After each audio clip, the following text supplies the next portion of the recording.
to the launch of the mental. Okay. I'd like to welcome everyone today to the launch of the mental health family care experiences of COVID-19 in Australia, our research and our recommendations. Next slide. We have a little bit of housekeeping on the next slide. So just to let you know that this webinar is being recorded. If you need to use closed captioning, depending on the kind of device you have, you should see a small box that says CC, show captions. And if you click on that, you'll be able to access the captions in your language of choice. Please put your questions in the Q&A section, and due to time constraints, we will not be able to answer them today during the webinar, but they will be responded to by email after the webinar today. Next slide, thank you. We have a number of important acknowledgements to make. Firstly, acknowledging the country that we are all on. Each of us is in different places. I acknowledge the rightful owners of the lands where I am, the Gundungara people. As a guest on these lands, I'm so grateful for their thousands of years of caretaking and continued care of the air, the land, and the sea, and the flora and fauna of this country. I'm grateful for their elders in the past, the present, and the emerging elders, and I acknowledge any who are with us today in this webinar or watching in the future. I also acknowledge the lived experience of carers and consumers. Our lived and living experience is a privilege to be able to use our expertise into all we bring to improve the lives of all Australians.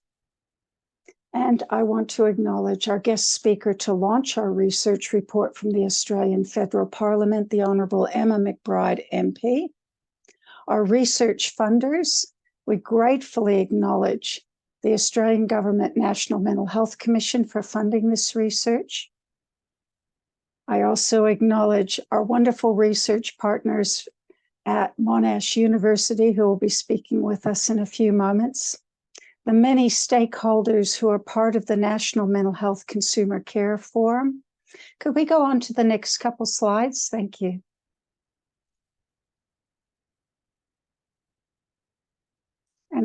And stay on that slide. Thank you. No, go back a slide. Thank you. Okay. This slide shows the National Research Project Steering Group, the many stakeholders that have been involved with this project, from the National Mental Health Consumer Care Forum, from many organizations across Australia involved in mental health, the Black Dog Institute of National Aboriginal Torres Strait Islander Lived Experience Centre, and the Embrace Multicultural Mental Health Project, the National Mental Health Commission, Monash University Research Group, Mental Health Australia and their excellent secretariat, the National Primary Health Network and their Mental Health Lived Experience Engagement Network all have partnered with us in this process to bring a wide diversity of the Australian experience across the lifespan, diversity, ages throughout Australia, and we are very grateful. I'll now turn over the next part of the webinar, where we will have a research summary, discussion of our methodology and co-design process, and the recommendations that arise from Carolyn Walters, Melissa Petrakis, Hayley Solich, Sharon Lawn, and Carly Shears. Thank you.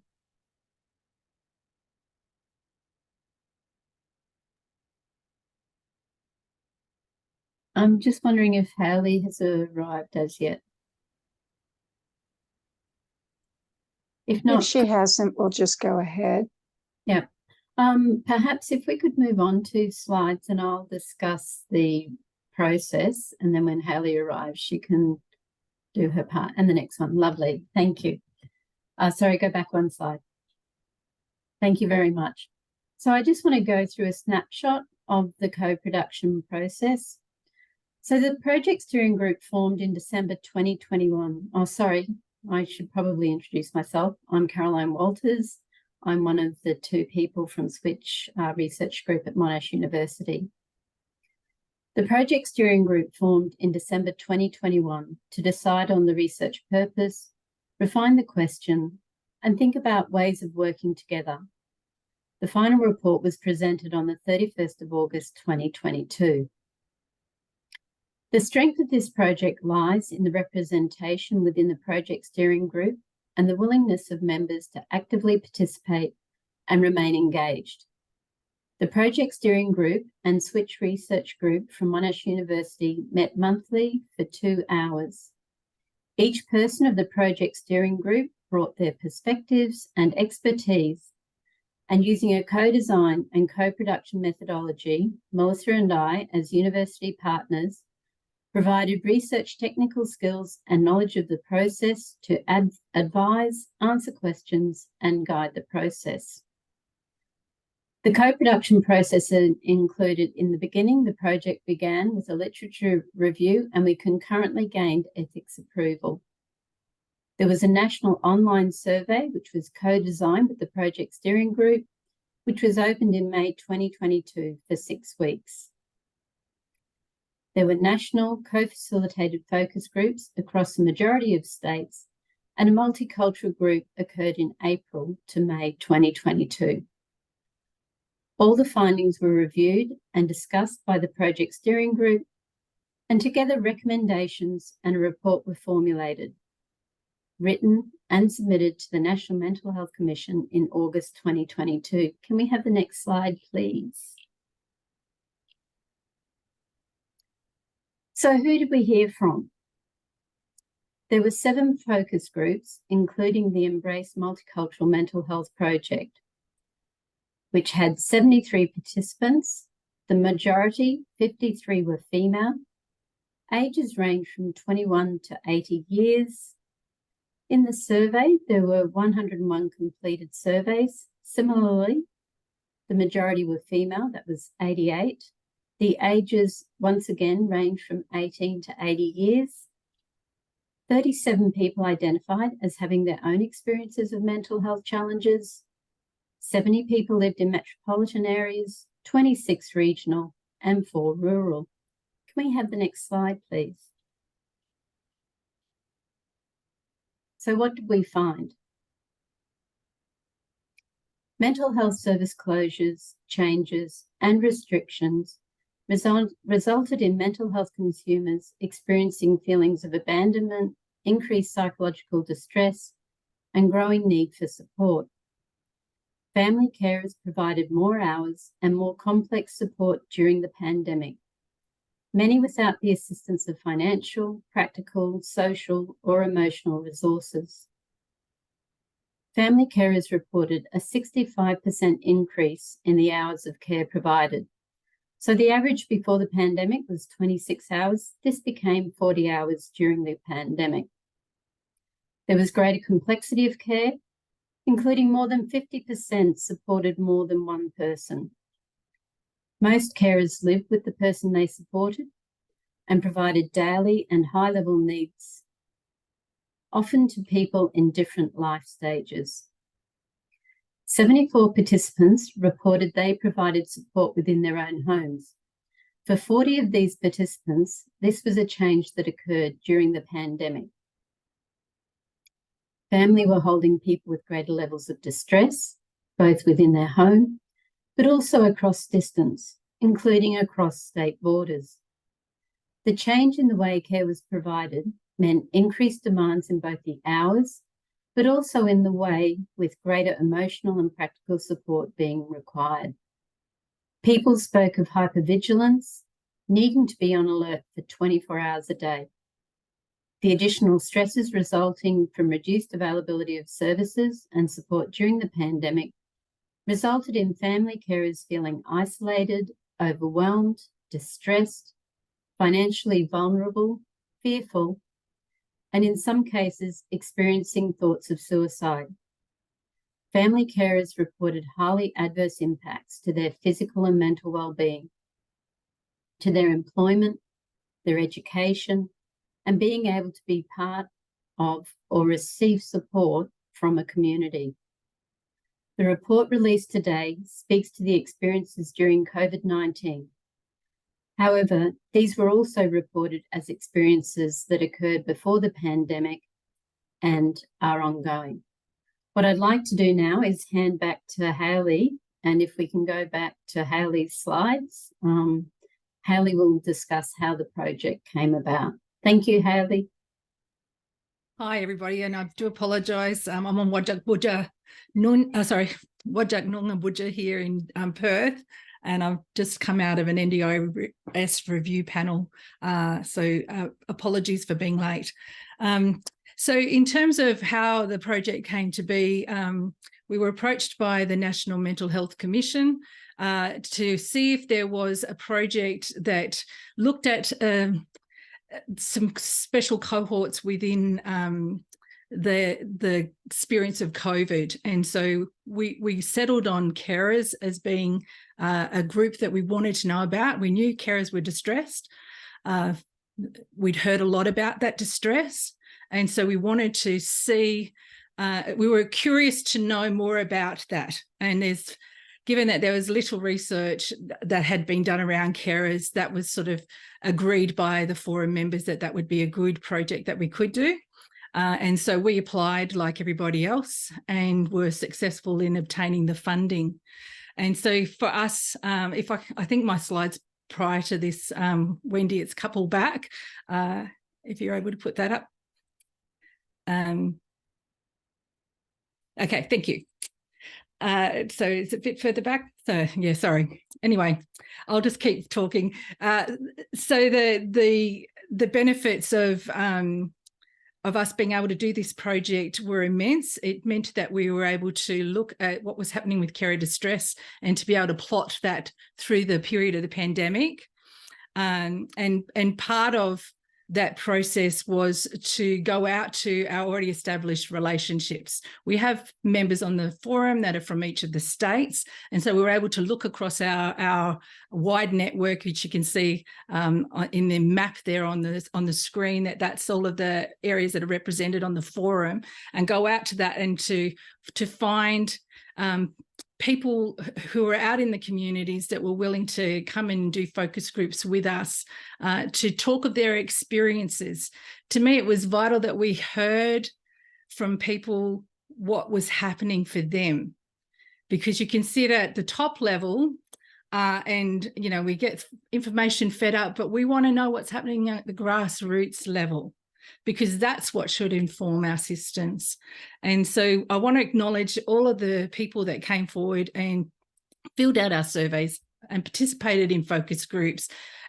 You moved my heart, and you were so transparent in your experiences, and I really deeply appreciate you sharing that with us. And I also want to acknowledge the services that supplied people to come and to be part of co-designing this process with us. That was vitally important to us as well, that we not only were looking at the grassroots experience, but we were hearing from the services that were supporting people who were experiencing distress during the pandemic. If we can go to the next slide, please, Wendy.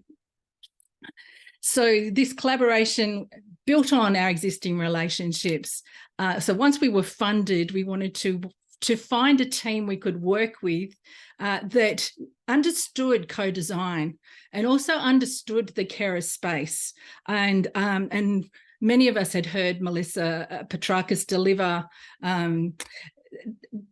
research, reporting type of presentations at different conferences, and been really touched by her personalised connection to the subject. I think that's probably the best way for me to describe it. And so Switch came on our radar as a potential group, and they were assessed against other groups, and we decided that they were the group that most worked in the way we wanted to work. And so Switch came on board. We had a shared philosophy of co-design and a shared understanding of the needs of carers.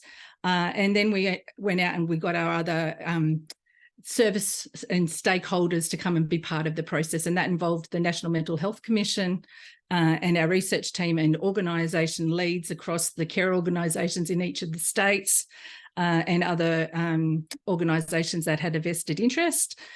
During the research, we worked on utilising those very vast networks to pull the data in, and it gave us a real sense of connection with our research team because they already had established networks across the family and carer space, which was really helpful.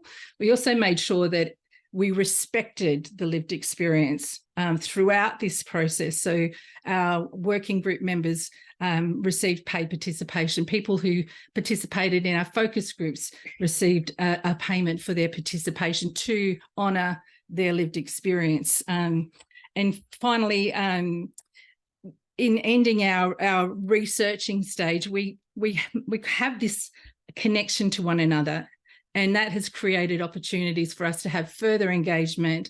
We want to see this research not only finish here with the report, but to be repurposed, reused for services to take it and use it as a tool of advocacy. We want to see flexible funded respite for carers. We want to see better responses to the needs of carers and the people they're caring for should another pandemic come, and also just in the ongoing caring responsibilities. We want to see improvements in that. So we want this research to be used, and it's also helped us because through Melissa and Caroline, we've been able to engage with things like the Family Care Research and Advocacy Network. We've had an invitation to participate, which I think is wonderful because that then creates another set of networks and connections. So over to you, girls. Thank you so much. Wendy, could I ask you to just forward to where Caroline was up to? So about 3 slides forward. That's me there. Thank you.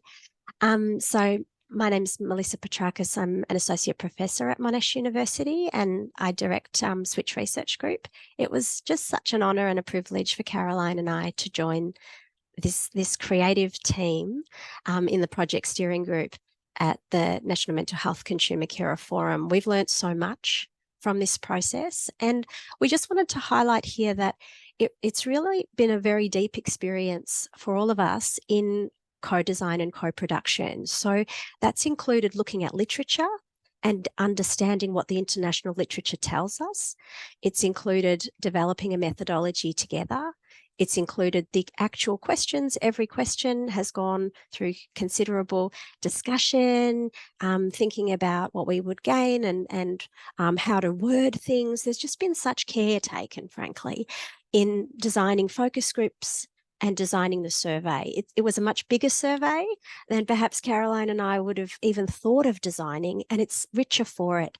The thoughts and the care that went into this from steering group members and indeed the wider networks around how to maintain safety, how to engage people, how to ensure that marginalised voices would be heard, would have their needs clarified and shared, and have an opportunity for advocacy was something to behold. It was really an amazing experience. I just wanted to also highlight that the involvement at every step, the partnership at every step of this journey across less than a year, though, has been an unusually efficient as well as effective way of partnering. Sometimes people assume that to do lived experience-led, lived experience engaged research, it takes a lot longer. I probably would have said that myself from past experiences, not so in this research. So that's a particular innovation, because there was also really, really deep engagement from consumers and carers, from leaders with expertise in this field around understanding all of the findings and around not just the dissemination process, but even what that should look like and how that knowledge should be shared, so that it was truly about ways of knowing and ways of being and ways of sharing that are participatory, inclusive, and respectful. Just one more slide from me, the next one. Thank you, Wendy.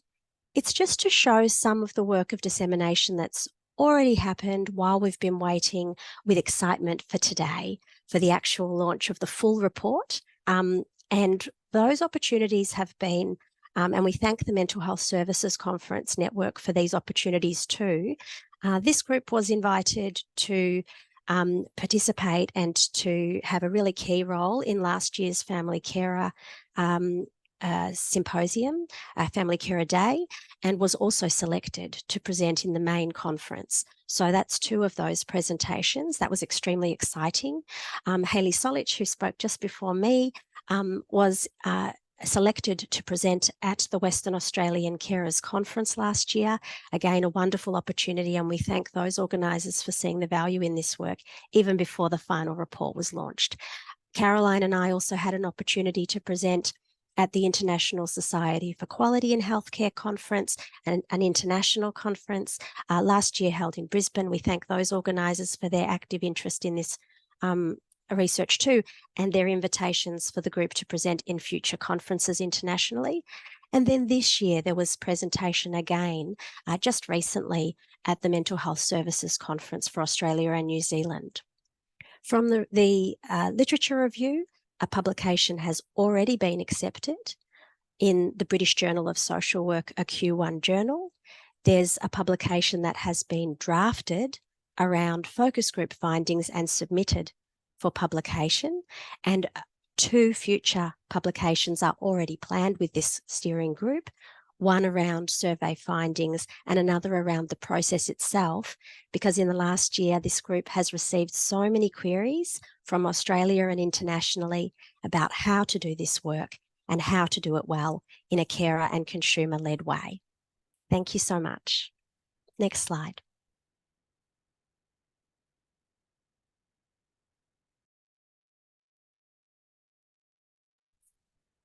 Thank you, Melissa.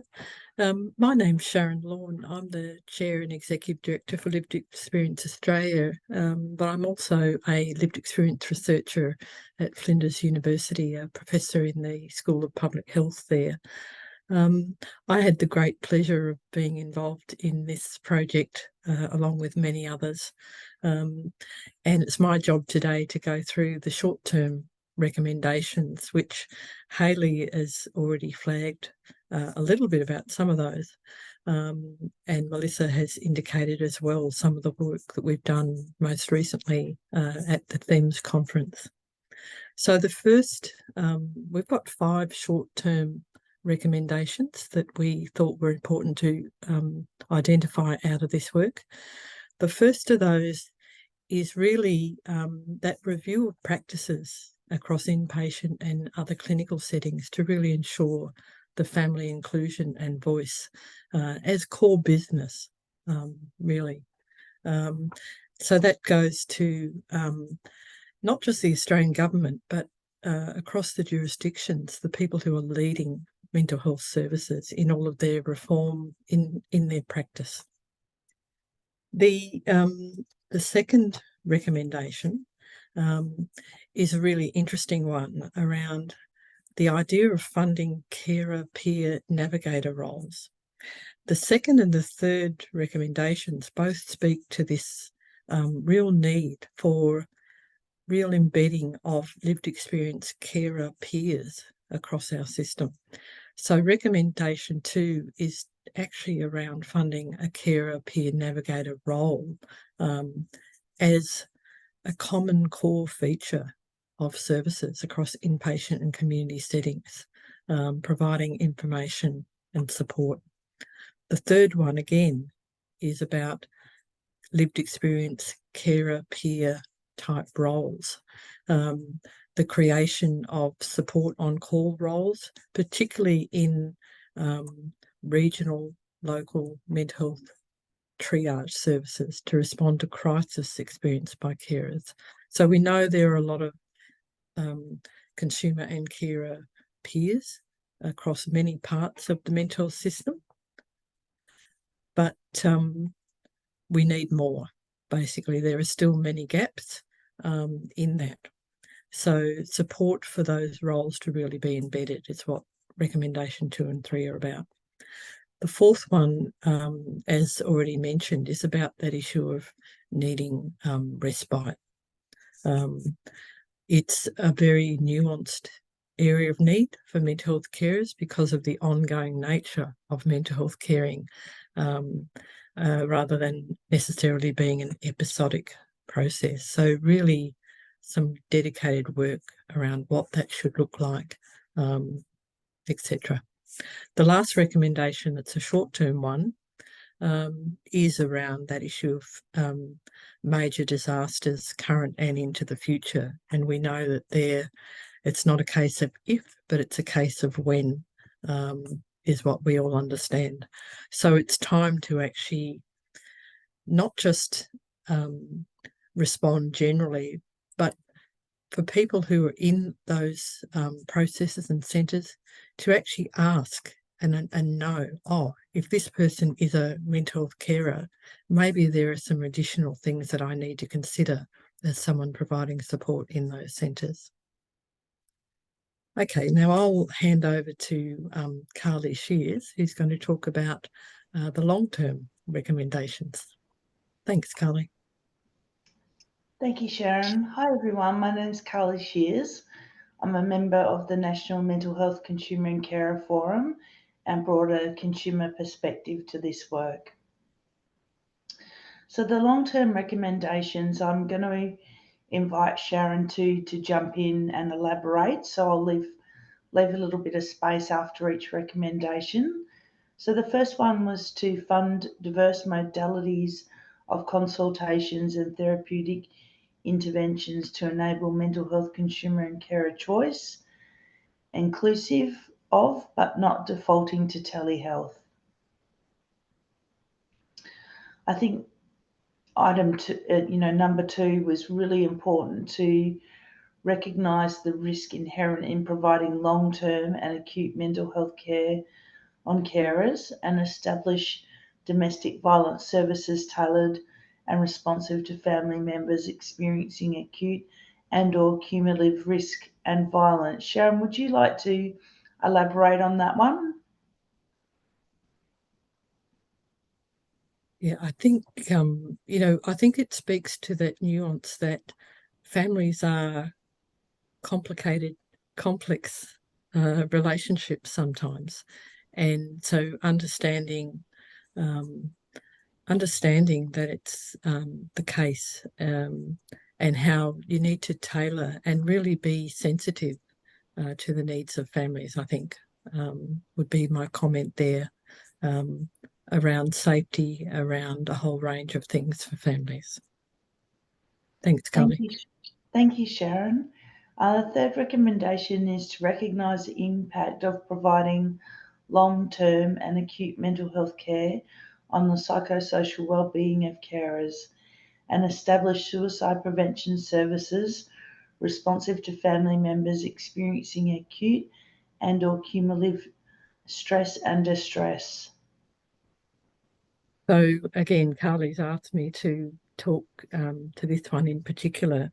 So just as a very brief reflection, carers' suicide and suicidality is a much neglected issue.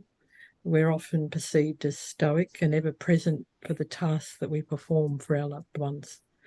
Personally, especially during the early days of the COVID pandemic, it was actually, although I've had 20 plus years as a family carer, it was the first time that I truly tangibly worried, oh, I might actually die here, regardless of, I'm nowhere near that age, presumably, but this was possible for the first time in my realm of thinking. What doesn't pass, though, is this cumulative impact, literally, of being a carer, the stress and distress of the care role on physical health, mental health, and overall well-being. Each relapse of my family members' mental health over the past 20 years, some involving quite significant distress for myself, for children, for them, going through it, and quite a lot of risk, some scary moments. It's actually shaken the foundations of my health and impacted my own pre-existing PTSD, as has the grind of watching my loved one regularly struggle with paranoia and delusions and distress. It's quite literally given me the shakes. Thanks, Kelly. Thank you, Sharon. I really appreciate you sharing your lived experience expertise. Recommendation 4 is to establish funded family carer collaborative hubs to foster, mentor and disseminate family leadership in service redesign, evaluation and research. Carers need to be equal in these important initiatives. And recommendation 5, provide national guidance and coordination for the innovation across all states in administration and guardianship as it relates to mental health carers concerned about the safety of loved ones in their absence or upon their death. And I'd just like to share that parents that are caring for their adult children, it's a real concern when they're wondering, what's going to happen to their loved one if they pass away. So thank you. I'd just like to pass back to Eileen.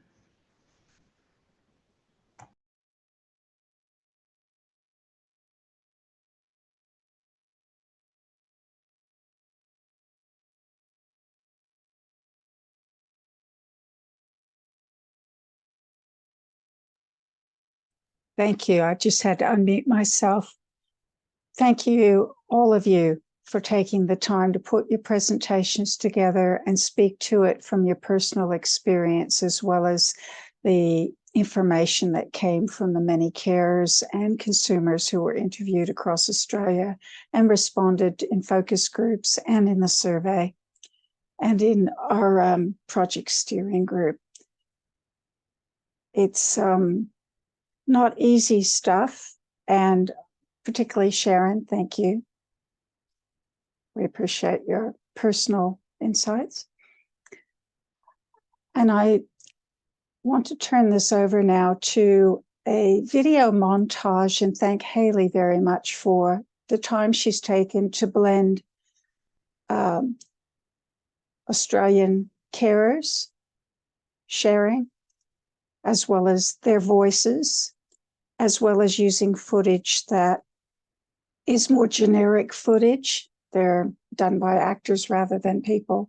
So it's a montage, it's a bit of a blend, but it brings together everything that was, not everything. You'll have to look at the full report and the infographic we have if you want to see the nuances and the different parts of it.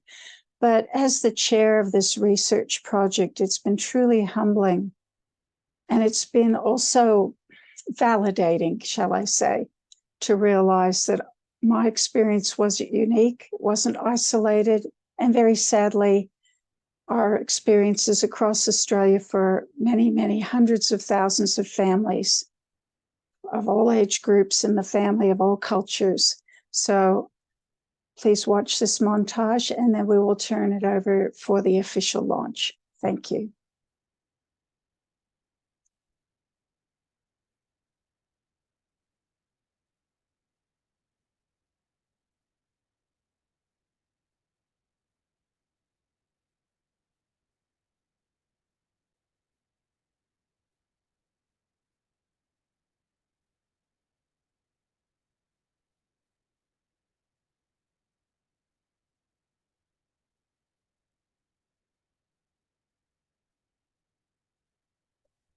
We need the sound, Wendy. Thank you.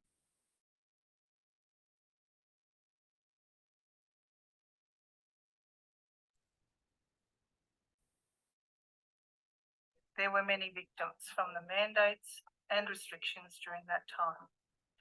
Unfortunately, sorry, Wendy, could we just restart? It's only a short video. For 6 months due to his general. Thank you again.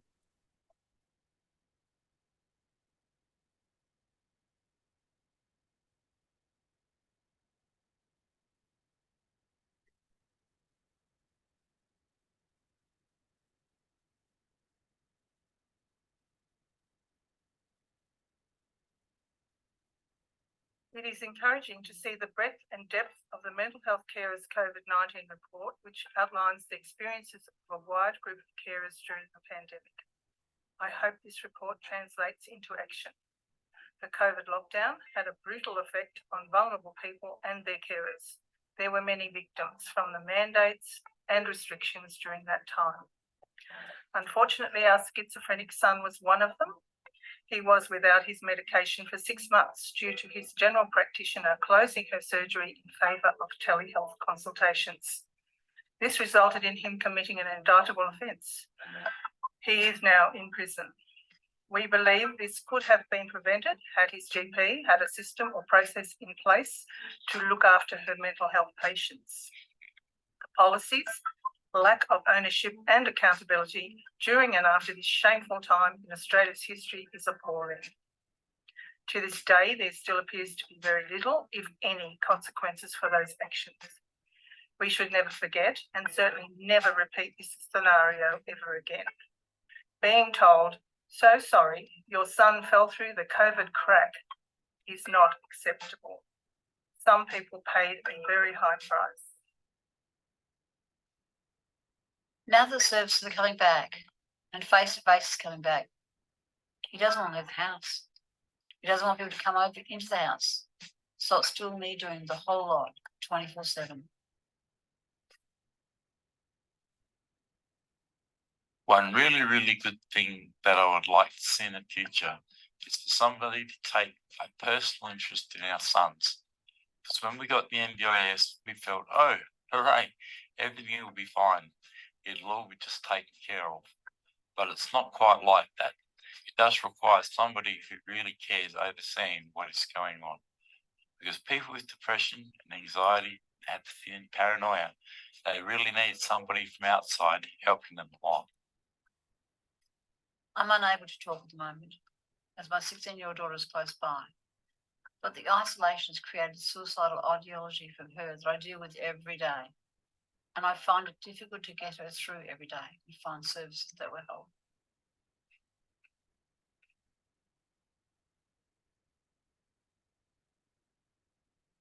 I worry constantly for my child who is experiencing increased isolation, self-harm, and suicidal attempts. It was difficult being able to get help whilst juggling work, no sleep, as I was either awake with my child or checking on her. The Mental Health Family Carer Experiences of COVID-19 in Australia report not only highlights the impact of COVID-19 on the lives of many mental health carers across Australia, it shines a spotlight on the current gaps in services for both carers and those they care for. The research data and carer comments tell a heartbreaking story of the immense distress that carers and families experienced through the pandemic and, in part, are still experiencing now. I hope that our government takes the learnings from this report and that history never repeats.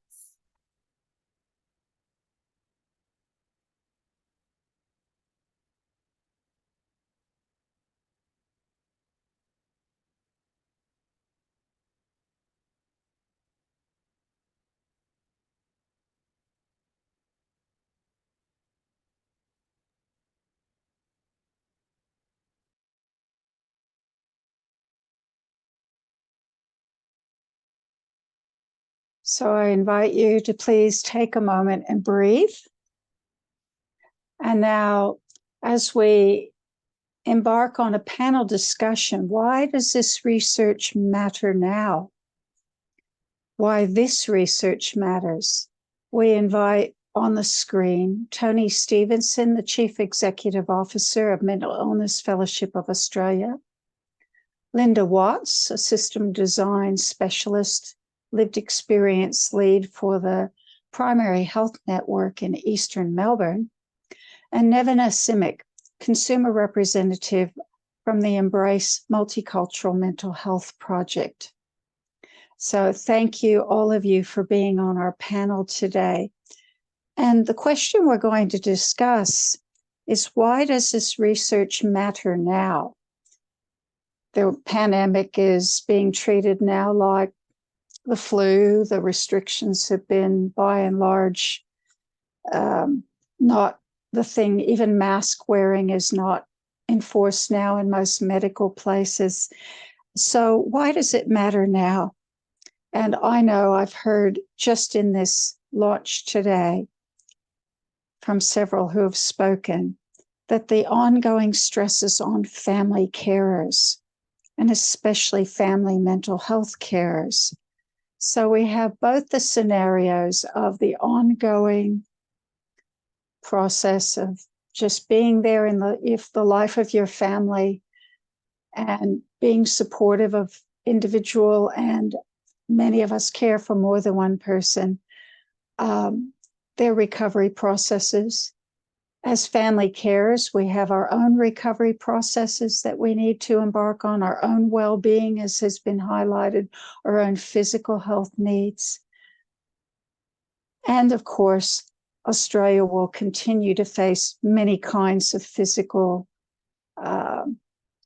disasters in our climate because of where we live geographically, as well as the social and economic stresses that are on families and the other stresses that come from relationships and happen in families, be it domestic violence or other kinds of interpersonal abuse and violence. So I invite each of our panelists now to just take a very brief, short moment to say why this research matters now and what we should do with it.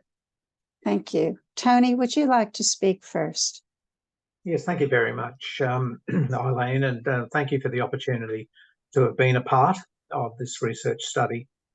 Look, the COVID-19 pandemic, of course, affected all of us globally at the same time.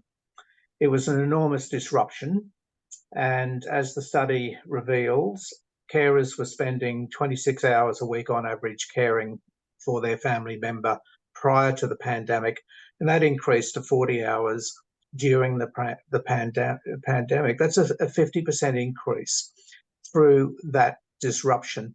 Now, disruptions happen all the time. It's just that it happened to all of us at the same time. But those disruptions happen in people's lives all the time, as Sharon said, the complexities within family relationships, the changes to our GP that could affect the continuity of treatment and prescriptions.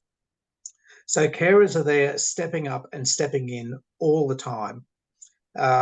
It creates enormous pressure financially, as we've heard from the video, emotionally and practically.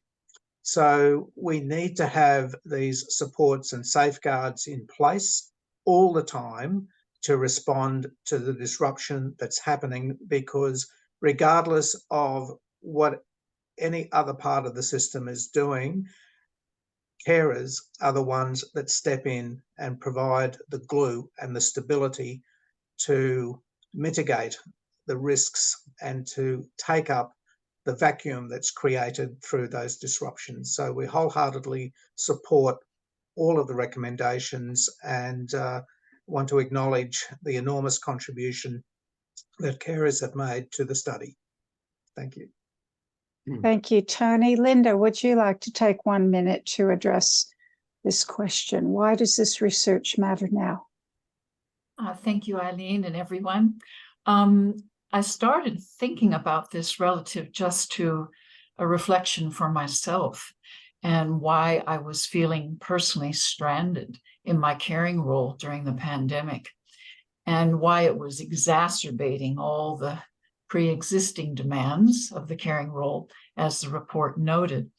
So that was a major reflection as I came to a read of the report again. And looking at why this research matters to me, it illuminates the existing issues in the sector, from pervasive difficulties around emergency department presentations to instability of service delivery or lack thereof, engaging with the NDIS, the justice system, just to name a few. So we're getting all of that illuminated again. It shows that in unforeseen global circumstances, issues can and will be magnified, adding pressure to already deeply impacted people. It brings awareness to all the different levels of impact, as Tony said, the emotional and the practical, highlighting the insecurity of the caring role during the pandemic, or if something of this nature would happen again. I was struck and deeply saddened by a lot of the findings presented in the report, I must say. And I think, Sharon highlighted some of that as well on a personal level. By identifying what went wrong, from a lack of available services to closures or reduced services, workforce shortages, continual change in support workers, vanished opportunities for social connection through what services used to provide, we can be alert now to how to design and deliver our services for the unexpected, and to not forget carers in the process. Yeah. We can ensure that carers are not an afterthought in planning, and not forget there are thousands upon thousands of carers out there who are holding a significant emotional burden, and that there will be emotional spillover from the pandemic years. Being guided by the report's findings, we can be both aware and sensitive to what can and does happen in carers' lives at any one time. So I commend the report, and I thank everyone who was so instrumental in contributing to it. Thank you. Thank you so much, Linda. We really appreciate your insights. And lastly, but certainly not limited, because I have to say Nevin has been a key part previously as a consumer member of the National Mental Health Consumer Care Forum and the Embrace Multicultural Mental Health. Nevin, could you give us 1 minute to give your insights about the report? Thank you. Yeah. Oh, thank you. Thank you very much. I would start. I have so much to talk, and yeah, I'm full with the stories. But being short, I would say that our cultural identities are the most complex matters. And this research is showing exactly what the life is. It's full of complexities, and it's on both sides, on carriers and consumers as well. So this research allowed all voices to go together and to work together to eventually develop the whole picture. So this research is a big picture, and will help to build awareness, is developing new knowledge, and especially showing the ways how we can work together and develop our story as the one. So I believe, and I want to say that this was great initiative from the forum. It is a way of doing together. We covered all social, emotional, cultural dimensions of mental health. There is a part of knowing, being, and sharing. Great outcome, everyone. And my belief that system will take this and make changes. I'm emotional in a moment because just now cracked in my mind my struggle with the COVID, and when that isolation and came because of my background and my traumas. So once when I needed the help, and I went over there and asked for the support, it came that I don't fit in their protocols. I don't know how I'm different and what protocols are different, but I believe this research is giving all of us a big belief that the change is coming, or already came, because this work is showing greatness. Thank you. Thank you so much, Nevena. And Linda, Nevena, and Tony, we're very grateful. We're sorry the panel time is so short. We hope there'll be some questions that will be put into the Q&A. And if there are, we'll make sure that you know what they are if you want to respond to them. But thank you so much for your time today to help with this launch and for your involvement on the project steering group as well. It was very enriching for everyone. We'll now move on to the Honourable Emma McBride, Australian Federal Parliament member of the Australian House of Representatives. She is the Assistant Minister for Mental Health and Suicide Prevention and the Assistant Minister for Rural and Regional Health. And we welcome you, Emma, now if you would like to speak to this research report and formally launch it for us. Thank you so much. Thank you so much for the invitation to join you today for this official launch and to be able to receive this really significant report on behalf of the Australian Government. I'd like to begin by acknowledging the traditional owners of the land on which that I'm joining you from, the Ngunnawal people, and to pay my respects to elders past, present and emerging, and to extend that respect to First Nations people with us today. And I'd also like to note that yesterday, as everyone would be aware, the Prime Minister announced the date of the referendum for the voice. So on the 14th of October. And I know that in my role in mental health and suicide prevention that I've seen firsthand where Indigenous people have a say in the policies and programs that impact them, particularly in health and in mental health and suicide prevention, that's where we can see real change. And I would encourage everyone who's joining us today to think deeply about their role in the next 6 weeks as we lead up to what I believe is an overdue chance to accept the generous offer of our First Nations peoples. I would also like to acknowledge people with lived or living experience of mental ill health, including and importantly, carers, for your generous and patient contribution, including the work today, to improving our systems of care. And I think today this is a significant report, which will be another big step forward in amplifying the voice of carers and making sure that voice is heard in government and will shape our policy making and our decisions that will improve programs and support to people with lived and living experience. I want to thank the National Mental Health Consumer and Carer Forum and the Switch Research Group out of Monash University for this really important work that you did on COVID-19 and for organising the launch today. And I would importantly like to thank all of the carers who gave their time so generously to contribute to this understanding through each phase of the 5 phases of this project, including the co-production and co-design, to be able to attend focus groups in person and to find the time to respond to surveys. As people who are carers and often constant carers, living with the partner or child that you're caring for, is a very generous contribution in what was a very difficult time.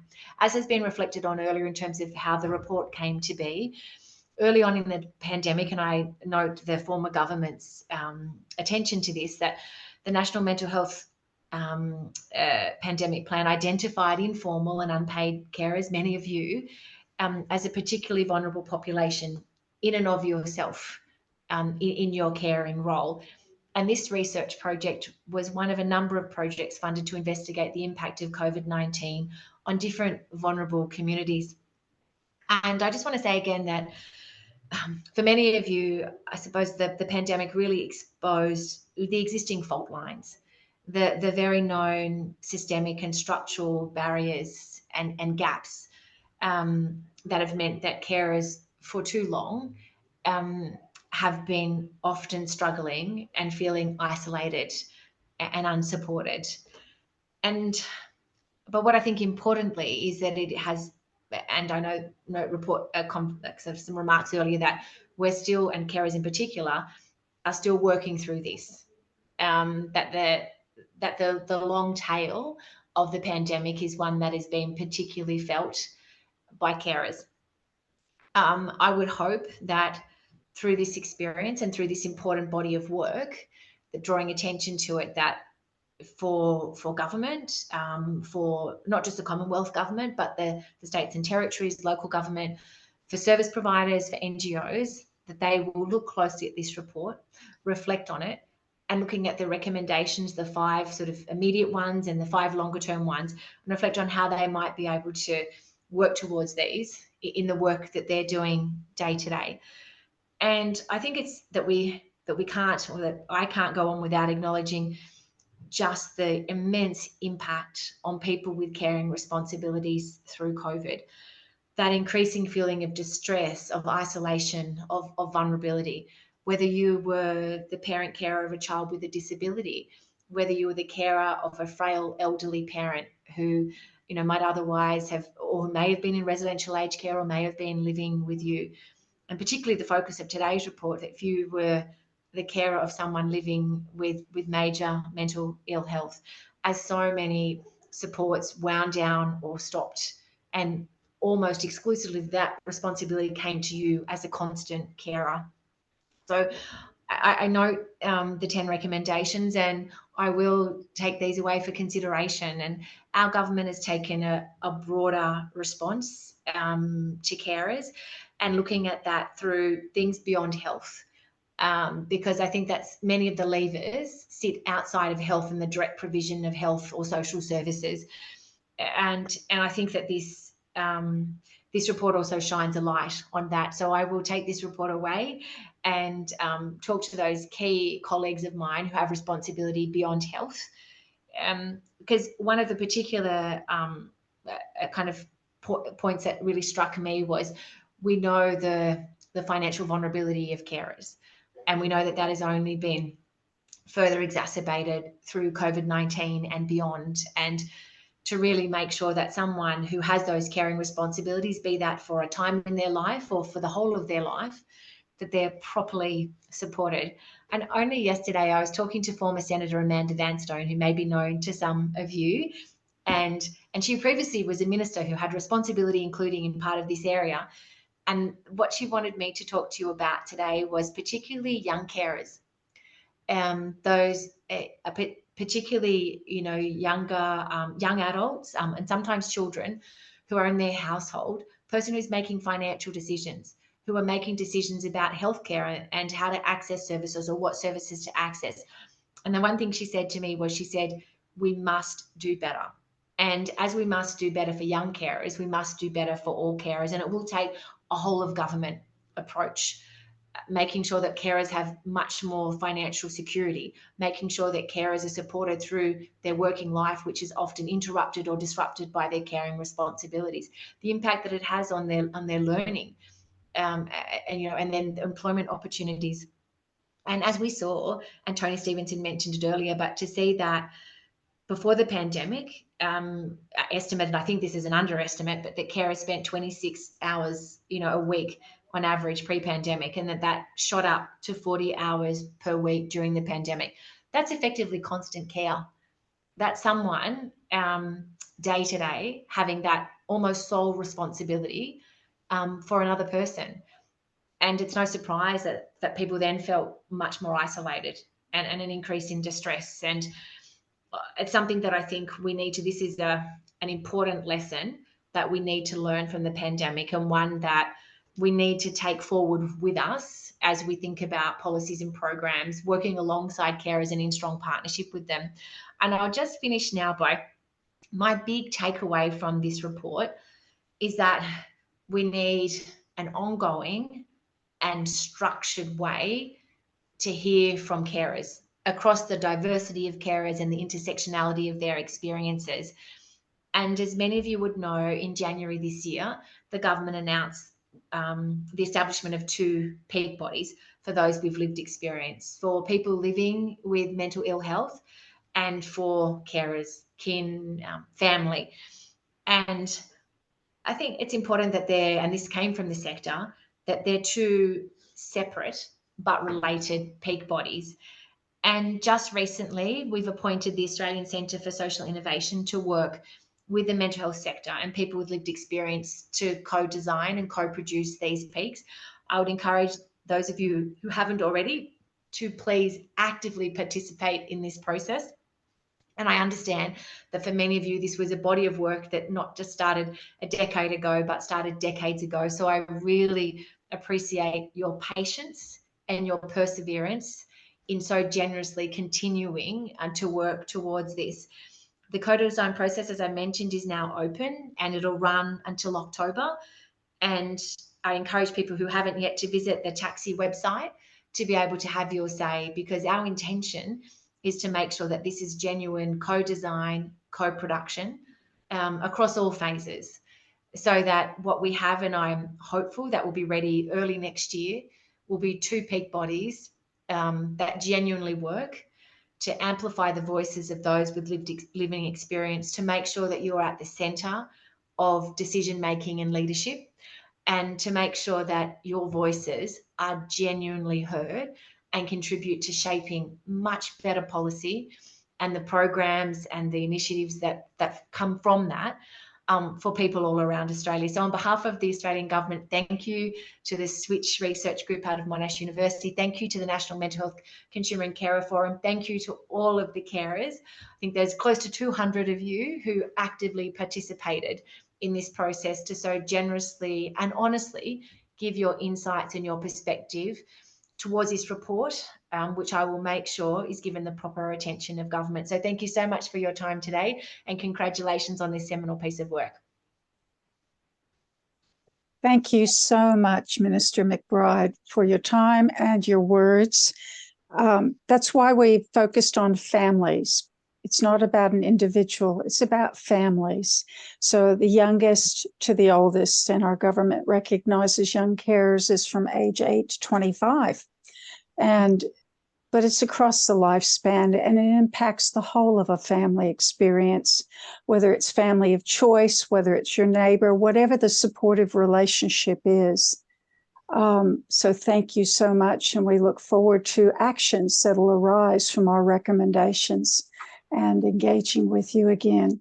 Because we're almost at the end of this webinar, we're putting on the screen how to make use of our report for your own advocacy, to use our recommendations and to further them. We ask you to circulate this and the link that will become available to this webinar for those who were not able to join us today.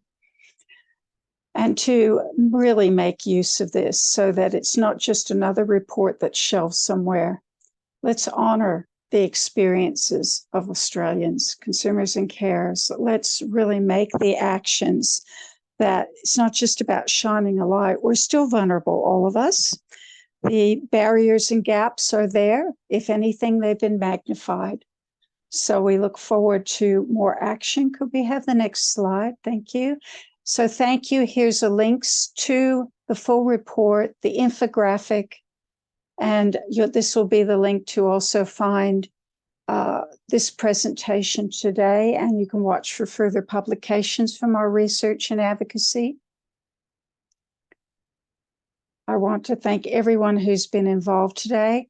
And we do have a slide at the end we'd like to put up in a moment that lists some supports if there's been anything in today's presentation that you might have found distressing. And again, I thank Mental Health Australia Secretariat, past and present, for their help with this. We thank the National Mental Health Commission and the government for funding it, and for everyone who's been involved. So my name's Eileen McDonald. It's been my privilege to be the chair of this research project, and I'm very grateful for your involvement today with our webinar. Please take the recommendations and make a noise. Thank you.